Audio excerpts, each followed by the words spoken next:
पुराने बंद पड़े मकानों में अक्सर भूत प्रेत अपना डेरा डाल ही लेते हैं और फिर जो परिवार वहां रहने आए उसको काफ़ी तंग करते हैं और कभी कभी तो ऐसे परिवारों की जान पर भी बनाती है। मगर सच तो ये है कि हवन, गृह शांति और अनुष्ठान कराने से ये भूत प्रेत भाग भी जाते हैं, परंतु हमेशा नहीं जी। हाँ, कुछ भूत प्रेत आत्माएं इतनी जिद्दी और ताकतवर होती हैं जिनका हवन और गृह शांति से बाल भी बाका नहीं होता, और वो जिसको चाहें जब चाहे अपना शिकार बना लेती हैं और अंत में उस परिवार को वह घर इन भूतों के हवाले करके वहाँ से निकलना ही पड़ता है।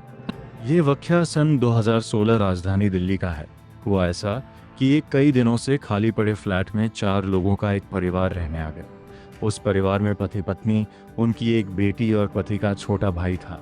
पति का नाम वीरेंद्र, पत्नी का नाम रमा, बच्ची का नाम आभा और पति के छोटे भाई का नाम हरिंद्र था। परिवार ने घर में आते ही सबसे पहले एक हवन कराया जिससे उस जगह से नकारात्मकता हट जाए और घर शुद्ध हो सके।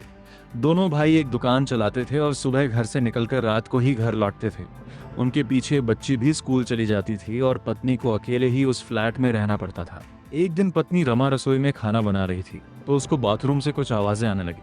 वो गैस मंदा करके बाथरूम में गई तो बाथरूम का दरवाजा बंद था और आवाजें फिर भी आए जा रही थी। अब रमा को थोड़ा डर लगने लगा तो उसने बराबर वाले फ्लैट से जाकर पड़ोस की आंटी को बुलाया। तब तक आवाजें आना बंद हो चुकी थी। आंटी ने आकर बाथरूम का दरवाज़ा खोला तो वो आसानी से खुल गया। फिर आंटी ने रमा को समझाया कि डरने की बात नहीं है, बारिश के मौसम में दरवाज़ा अकड़ कर जाम हो जाता है और वो आवाज़ कहीं और से आ रही होगी, तो डर मत और अपना काम कर ले। ये कहकर आंटी अपने फ्लैट में चली गई और रमा अपने काम में लग गई। अगली शाम आभा अकेली कमरे में खेल रही थी और रमा रसोई में बर्तन साफ कर रही थी। तभी रमा को आभा के चीखने की आवाज़ आई और रमा जैसे ही कमरे में आई तो उसने आभा को आधा पलंग के नीचे और आधा बाहर देखा। आभा चीखे जा रही थी और अपने दोनों हाथ रमा की तरफ बढ़ा के खुद को बाहर खींचने के लिए कह रही थी। रमा को पता नहीं क्या हुआ, वो चाहकर भी आभा की मदद नहीं कर पा रही थी। ऐसा लग रहा था वो वहीं कमरे के दरवाजे पर जम गई है। मगर कुछ देर बाद वो होश में आई और आभा को पकड़कर जोर से खींचा और बाहर निकाला। बाद में पूछने पर आभा ने बताया कि मम्मी, मैं कमरे की ज़मीन पर बैठकर खेल रही थी, फिर अचानक किसी ने मेरे दोनों पैर पकड़कर पलंग के नीचे खींच लिए और मैं बहुत डर गई। रमा ने ये बात और अपनी बाथरूम वाली बात दोनों भाइयों को दुकान से आने के बाद बताई। उनको भी लगा कि इतनी बड़ी बात हुई है, यहाँ कुछ तो गलत है जो बार बार हमारे परिवार को तंग कर रहा है। फिर तीनों ने मिलकर छुट्टी वाले दिन किसी तांत्रिक या ओझा को बुलाकर इस मुसीबत को हटाने का फैसला कर लिया। मगर अभी उन भाइयों की छुट्टी आने में 2 दिन बाकी थे। एक दिन बाद जब छोटा भाई हरिंद्र सुबह उठकर बाथरूम में शेव बना रहा था, तभी उसके पीछे आकर एक बड़ी सी परछाई खड़ी हो गई।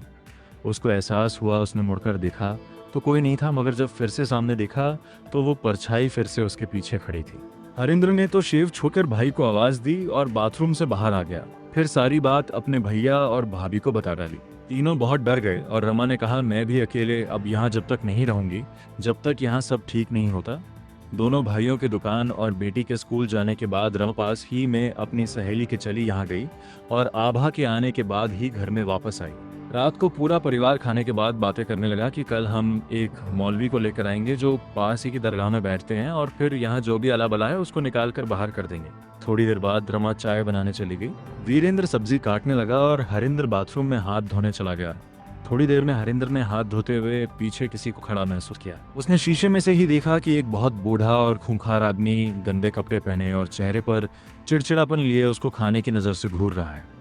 हरिंद्र ने मुड़कर देखा तो बूढ़ा आदमी उसके एकदम करीब ही था और उसकी तरफ जैसे ही बढ़ा तो हरिंद्र की चीख पूरे फ्लैट में गूंज गई। वो जैसे तैसे करके बाहर आया तो देखा उसकी भाभी भी डर से चिल्ला रही है क्योंकि उसके चाय वाले बर्तन में आग लगी है, जबकि अभी तक उसने गैस जलाई तक नहीं थी।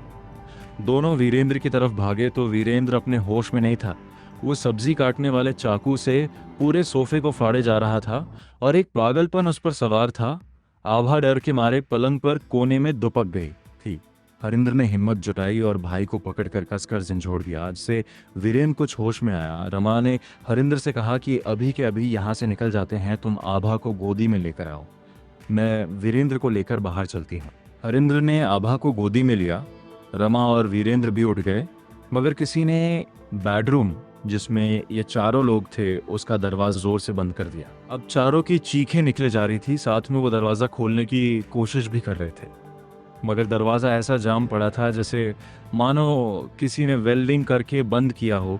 कुछ देर ये सब चलने के बाद एक बूढ़ा आदमी जो शैतान जैसा दिख रहा था वहां गया और गुस्से में पूरे परिवार को गाली देने लगा। साथ में कहने लगा कि एक तो तुम मेरे घर में आकर रहने लगे, फिर मुझे ही बाहर निकालने की बात मेरे सामने कर रहे हो। वो मौलवी भी मेरा कुछ नहीं बिगाड़ पाएगा। जिसको तुम कल बुलाने वाले हो जाओ, उस मौलवी को बुला लाओ। बेडरूम का सामान अपने आप ही आगे पीछे हो रहा था। कमरे में रोशनी एकदम कम हो गई थी और ऐसा लग रहा था आज यहाँ कोई अनहोनी जरूर होकर रहेगी। पूरा परिवार अपने ईश्वर से उन्हें बचाने की प्रार्थना लगातार किए जा रहा था।